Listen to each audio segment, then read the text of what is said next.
ନିଶାଗଡ଼ିଆ ଉଚ୍ଚ ପ୍ରାଥମିକ ବିଦ୍ୟାଳୟରେ ପାଳନ ହେଲା ଶିଶୁ ଦିବସ।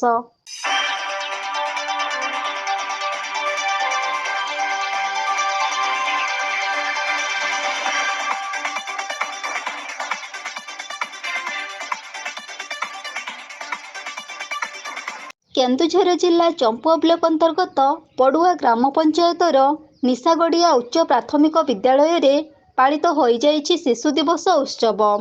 ଏହି ଶିଶୁ ଦିବସ ଉତ୍ସବରେ ବିଦ୍ୟାଳୟର ଚେୟାରମ୍ୟାନ କାହ୍ନୁଚରଣ ଚାମ୍ପିଆ, ପ୍ରଧାନ ଶିକ୍ଷକ ଯଶବନ୍ତ ମହାନ୍ତଙ୍କ ସହିତ ବିଦ୍ୟାଳୟର ସହକାରୀ ଶିକ୍ଷକ ଶିକ୍ଷୟିତ୍ରୀ ଉପସ୍ଥିତ ରହିଥିଲେ।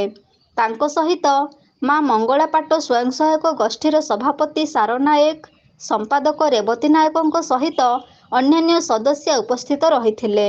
ଶିଶୁ ଦିବସ ଏକ ମୁଖ୍ୟ ଦିବସ ହୋଇଥିବା ଯୋଗୁଁ ପ୍ରତ୍ୟେକ ବିଦ୍ୟାଳୟରେ ଛାତ୍ରଛାତ୍ରୀମାନଙ୍କୁ ନେଇ ଶିଶୁ ଦିବସଟି ଖୁବ୍ ଉତ୍ସାହ ସହିତ ପାଳନ କରାଯାଇଥାଏ। ଏହି ଦିବସକୁ ପ୍ରତ୍ୟେକ ସ୍କୁଲରେ ଏକ ମୁଖ୍ୟ ଦିବସ ରୂପେ ପାଳନ କରାଯାଇଥିବା ବେଳେ ଅନେକ ଅନୁଷ୍ଠାନମାନଙ୍କରେ ମଧ୍ୟ ଖୁବ୍ ଉତ୍ସାହ ସହକାରେ ପାଳନ କରାଯାଇଥାଏ।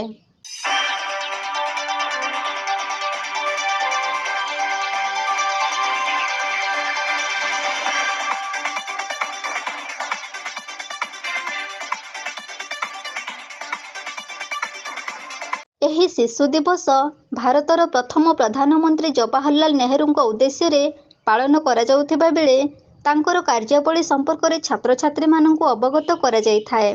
ଜବାହରଲାଲ ନେହେରୁଙ୍କ ସମାଜ ପ୍ରତି ତ୍ୟାଗ ମନୋଭାବରେ ସମାଜ ଏକ ଶୃଙ୍ଖଳିତ ସମାଜରେ ପରିଣତ ହୋଇପାରିବ।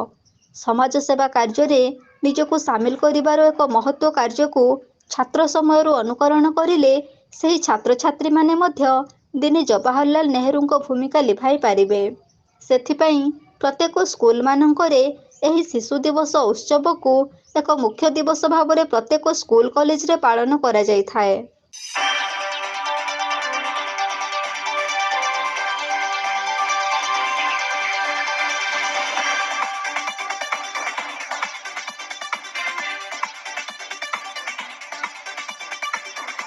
ନିଶାଗଡ଼ିଆ ଉଚ୍ଚ ପ୍ରାଥମିକ ବିଦ୍ୟାଳୟରେ ପାଳିତ ହେଉଥିବା ଶିଶୁ ଦିବସରେ ପ୍ରଥମେ ଜବାହରଲାଲ ନେହେରୁଙ୍କ ଫଟୋଚିତ୍ରରେ ପୁଷ୍ପମାଲ୍ୟ ଅର୍ପଣ କରି ଧୂପ ଦୀପ ଦେଇ ପୂଜା କରିଥିଲେ। ତାପରେ ସ୍କୁଲର ସମସ୍ତ ଛାତ୍ରଛାତ୍ରୀଙ୍କୁ ନେଇ ଏକ ସାଧାରଣ ସଭା ଅନୁଷ୍ଠିତ ହୋଇଥିଲା। ସାଧାରଣ ସଭାରେ ବିଦ୍ୟାଳୟର ବରିଷ୍ଠ ଶିକ୍ଷକ ଶ୍ରୀକାନ୍ତ ମହାନ୍ତ ଜବାହରଲାଲ ନେହେରୁଙ୍କ କାର୍ଯ୍ୟାବଳୀ ଉପରେ ଗୁରୁତ୍ୱ ଦେଇ ଉପସ୍ଥିତ ଛାତ୍ରଛାତ୍ରୀଙ୍କୁ ଅଭିଭାଷଣ ମାଧ୍ୟମରେ ପରିପ୍ରକାଶ କରିଥିଲେ।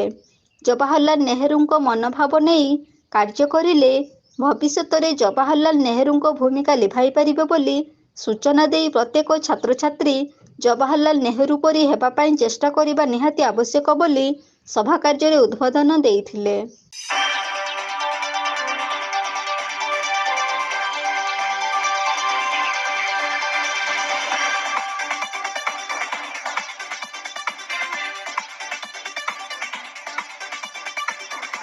ସଭା କାର୍ଯ୍ୟର ଅନ୍ତିମ ପର୍ଯ୍ୟାୟରେ ସ୍କୁଲର ଛାତ୍ରଛାତ୍ରୀମାନଙ୍କ ଦ୍ୱାରା ନୃତ୍ୟ ପରିବେଷଣ କରାଯାଇଥିଲା।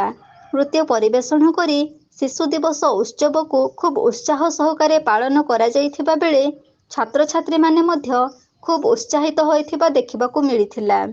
କାର୍ଯ୍ୟକ୍ରମ ଶେଷରେ ଛାତ୍ରଛାତ୍ରୀମାନଙ୍କୁ ମିଷ୍ଟାନ୍ନ ବଣ୍ଟନ କରି ଶିଶୁ ଦିବସ କାର୍ଯ୍ୟକ୍ରମକୁ ଶେଷ କରିଥିଲେ। ଶିଶୁ ଦିବସରେ ସମସ୍ତ ଛାତ୍ରଛାତ୍ରୀ ସଂକଳ୍ପ ନେଇ ଜବାହରଲାଲ ନେହେରୁଙ୍କ ସେବା ମନୋଭାବକୁ ଅନୁସରଣ କରି ଆଗକୁ ବାଟ ଚାଲିବା ପାଇଁ ନିଷ୍ପତ୍ତି ନେଇଥିଲେ।